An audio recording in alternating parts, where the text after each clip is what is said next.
de hongos. Y acá estamos en una granja porque te quiero adentrar en el mundo fungi. ¿Qué son los hongos? No son ni animales ni plantas. Podemos decir que están en el medio. ¿Cuánto sabes de hongos? Hoy vamos a descubrir mucho sobre esto que nos puede hacer muy bien. Los hongos son seres vivos pertenecientes al reino fungi. Los moho, levaduras y setas. ¿Qué pensás cuando pensás en hongos? Muchos linkean inmediatamente con los que se forman en nuestros alimentos, en la peligrosidad de los hongos.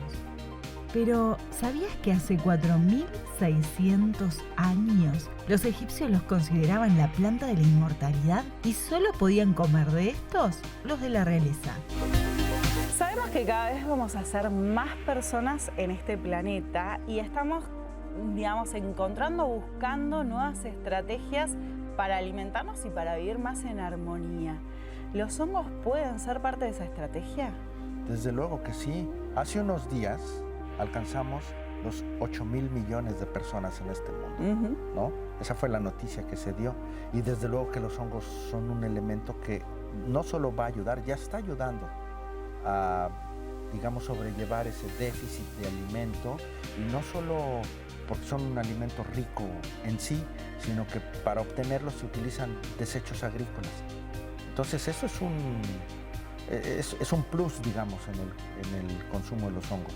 Y cada vez hay más gente, no solo cada vez hay más gente en el mundo, sino que cada vez hay más gente que está volteando a los alimentos sanos, a los alimentos, saludables, y los hongos son sin duda eso. Por muchas décadas el hongo fue visto como algo peligroso, ¿no? Hoy está tornándose esta visión. Yo creo que sí. Bueno, depende de dónde estamos, ¿no? Claro. Porque en México hace muchos años que se consumen los hongos, y esa es una cosa que es parte de la lindura de eso, porque en mi país se consumen más de 450 especies silvestres. Es el segundo país en donde más hongos silvestres se consumen, superado solo por China, pero a China es dificilísimo superarlos. Claro, pues son muchos. Y las más de 1.000 especies que se comen en China. Y los hongos, uno sabe que los encuentra de forma silvestre, pero también se pueden cultivar, tienen semillas como cualquier planta. Del otro lado del mundo, los mayas y los aztecas los usaban para rituales religiosos.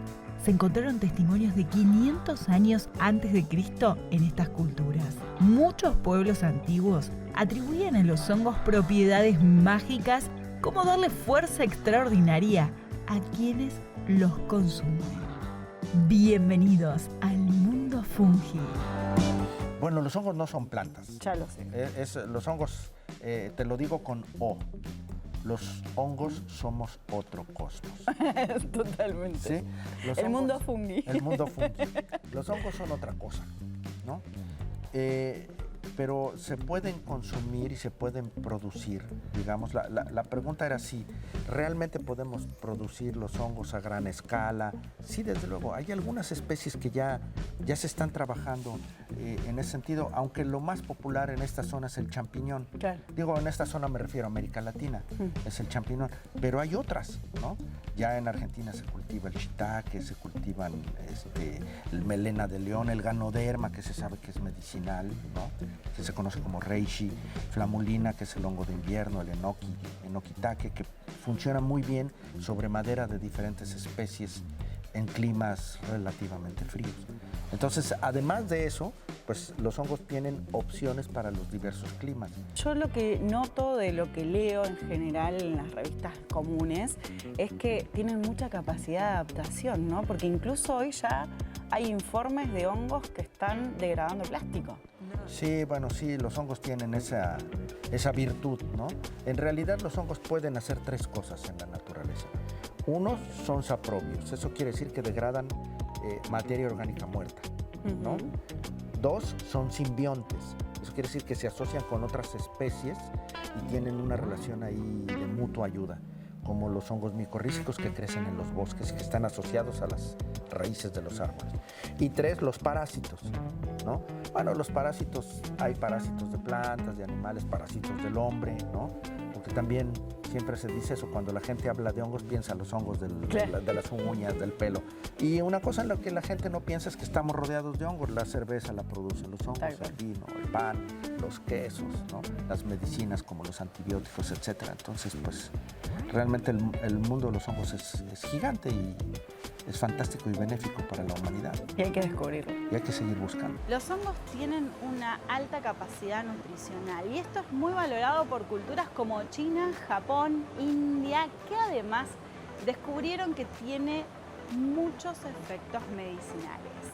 Pero no fueron los únicos. En la Edad Media, Luis XIV, aquel que hizo el Palacio de Versalles, que tiene una historia bastante complicada, se reconoce que fue uno de los primeros en cultivar hongos. Esto habrá tenido que ver con su longevidad. Llegó a los 77 años, que para esa época era muy raro, pero también, según dicen, debía hacer algunas cosas que no eran tan correctas. ¿Habrán tenido algo que ver los hongos? Para producir hongos lo que hace falta es tener, se produce proteína a partir de desechos vegetales. Y la Argentina es un gran productor primario con muchas cosechas, así que muchos de todos esos rastrojos y cosas se podían transformar en proteína fúngica y en hongos. Así que sí, veo granjas en el futuro. O sea que todos esos campos que a veces queman o que no saben qué hacer con todo ese residuo, ¿tienen esta solución? O sea, ¿tienen Claro. este camino? Claro, los hongos, muchos de los hongos que se cultivan son capaces de crecer a partir de cualquier desecho lignocelulósico. Eso es decir, que cualquier de plantas. Pueden usarse las podas de las ciudades, de los municipios, bueno, por supuesto todos los rastrojos, que es lo que más usamos nosotros porque es más fácil, o sea, los rollos de paja de trigo, que acá estamos en una zona triguera. Todo eso es materia prima para producir hongos. Y también a partir de acerrín de madera. Hay algunos hongos que comen acerrín de madera, entonces todo lo que es producción forestal de maderas, como existe todo en el delta y todo, bueno, es una materia prima disponible que la podemos transferir y transformar en un alimento rico nutritivamente y además sabroso y bueno, y finalmente proteína, ¿no? Yo creo que la pandemia cambió muchas cosas. Algunos dicen que la pandemia lo que ha hecho fue acelerar algunos procesos. Yo creo que en la pandemia todos nos dimos cuenta de que la alimentación era algo importante, que empezamos a cocinar para nosotros mismos, elegir, encontrar sabores, encontrar el placer de comer algo mejor, de no comer comida chatarra, como dicen los yanquis. Y entonces eso fue el primer cambio. Y después se viene otro cambio también importante a nivel global, que tiene que ver con un lado, la protección del ambiente y la protección de la biota, de los animales. O sea, ya hay muchas personas que pasan a dejar de comer carne por un concepto que ya sea proteger a los animales porque no les parece bien criar una vaca para matarla, o cómo se crían los pollos así amontonados. Y por otro lado también lo que implica eso globalmente, ¿no? Sabemos que la cría de ganado vacuno genera muchos problemas al ecosistema. Genera metano, produce recalentamiento global, los feedlots que acumulan un montón de vacas apiladas ahí, producen sus defecaciones y orinas, todo eso va a las capas de agua. Sí. O sea, mucha gente deja de comer carne por eso. Entonces, en ese cambio, los hongos aportan nutrientes esenciales para la vida.